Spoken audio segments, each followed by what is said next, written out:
Caitlin Clark is going to have to embrace her role as an icon.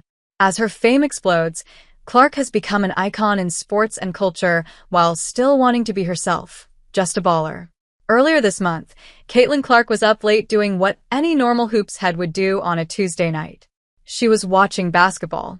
Throughout her tremendous and tumultuous rookie season in the WNBA, Clark has tried to maintain that simplicity. She says that she's still the girl from Iowa who remembers begging her parents to take her to see live games. She still gets fired up about those organic moments that happen on a basketball court when she and teammate Kelsey Mitchell lock eyes and backdoor beauty follows. She still enjoys pulling up for deep threes and drawing whistles with a touch of acting panache. She is still just a baller. But of course, Clark is more than that. Everyone else has made her more. For fans around the WNBA, she's the ignition to the Indiana Fever's renaissance and the raging fire behind the league's swell in attendance this season. For media outlets, she's the clickbait cash cow, and for her adoring fans, she's Taylor Swift in basketball shorts. She makes respected legends walk themselves in the crosshairs of criticism and emboldens idiots on the internet to send lewd or racially motivated harassment to her rivals. Now she's on the eve of her first playoff appearance, after helping her franchise snap a postseason drought that lasted 8 seasons. Game 1 against the Connecticut Sun will surely feature unprecedented ratings, even against the backdrop of an NFL Sunday. As long as Clark's team keeps on playing, the attention will mount. She will be whatever the day's narrative needs her to be. The reason everyone watches women's sports, or the reason this WNBA season was so taxing and draining for those who like their basketball, without Fox News weighing in. Though she may not be able to control how others view her, she's learning to grow. Being an icon in sports and culture, while still being herself, just a baller. I feel very lucky and fortunate to be able to play basketball at the highest level, Clark said Thursday night in Washington. The things that I'm most proud of is definitely my mentality and my approach every single day, and I think that can take you a long way. You don't get caught up in what everybody else thinks about you. It's how you feel about yourself and the people in your locker room that really matter. I witnessed the bookend to Clark's season, watching her rookie debut, coincidentally, against the same Sun team the Fever will face in the best-of-3 series, as well as in the regular season finale. By Thursday night, long gone was the shaky first-year player who committed 10 turnovers at Mohegan Sun Arena. Instead, the player in Capital One Arena resembled the one who emerged after the Olympic break, much more in sync with her teammates and in control of the game. Clark finished with 3 against the Washington Mystics to go along with 8 assists, but she looked like an old pro while forcing a turnover against an 8-year WNBA veteran. In the second quarter, when Shot-Ori Walker-Kimbrough tried to use a slender arm to push Clark out of her way, Clark absorbed the contact by flailing back.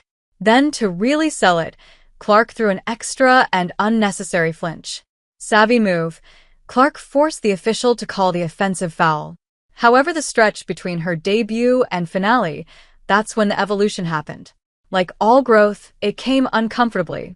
Clark needed to veer away from her position that she was just a really good basketball player. In college, she showed herself to be relaxed and confident while representing the women's game and heralding those who came before. But as a pro, she had to make a statement against the racial vitriol from some of her so-called supporters. After weeks of divisive commentary that benefited Clark but vilified her colleagues, the league office could have done something to silence the nastiness. Instead, the situation mushroomed to the point that the 22-year-old player was forced to step out of her comfort zone. In June, veteran reporter Jim Trotter asked her pointed questions about how she felt about her name being used in culture wars, and, frankly, Clark's answer was lacking. "Basketball's my job," Clark said in part. "Everything on the outside, I can't control that, so I'm not going to spend time thinking about that." Trotter pressed on, asking whether she was bothered by the weaponization of her name. Clark sounded like an athlete who was frustrated by the continued line of non-basketball-related questions and simply said, No, I don't see it. That's not where my focus is." It wasn't until later that same day, when Clark attempted to clean up her comments, she appeared better prepared for a similar question from a different reporter. "Yeah, I think it's disappointing. I think everybody in our world deserves the same amount of respect. The women in our league deserve the same amount of respect. People should not be using my name to push those agendas. It's disappointing. It's not acceptable. Someone who sees herself as just an athlete would shun the culture wars. In Clark's response, however, she tried to align herself with her progressive peers rather than those trying to separate her as their superior. By July and August, Clark was back doing what she does best, reimagining the game. She became the first rookie in the WNBA to record a triple-double. She played on the All-Star team that defeated Team USA before its send-off to the Paris Olympics. She kept recording more and more assists and became the league's single-season leader, then broke the rookie record for threes and points. She was growing as a baller, and then the biggest pop star in the world decided to endorse Kamala Harris. On Instagram, Clark liked Swift's post that was in favor of Harris for president, and she suddenly found herself back in the swirl of noise and attention. Her own page came under siege by disappointed Clarkies. "Just threw away my jersey #Trump 2024, one commenter posted. Though Clark did not reveal whether she intended her like to be an endorsement of Harris, she echoed messaging from the league and players' union on the importance of voting. "I have this amazing platform, so I think the biggest thing would be just to encourage people to register to vote," she said earlier in September. "That's the biggest thing I can do with a platform that I have," and that's the same thing Taylor did.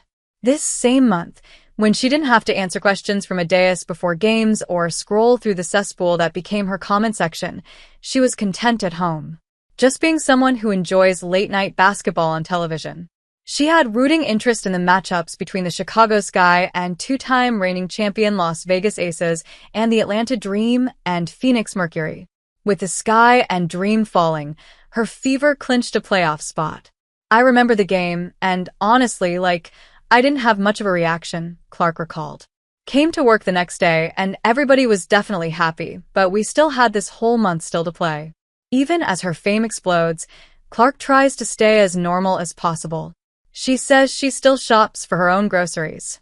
She buys scented candles like anybody else. She still goes to work after reaching milestones, looking to improve. For Caitlin Clark, being a hooper is natural, but being an icon is tough. And in that role, she will need to improve more than just her game on the court.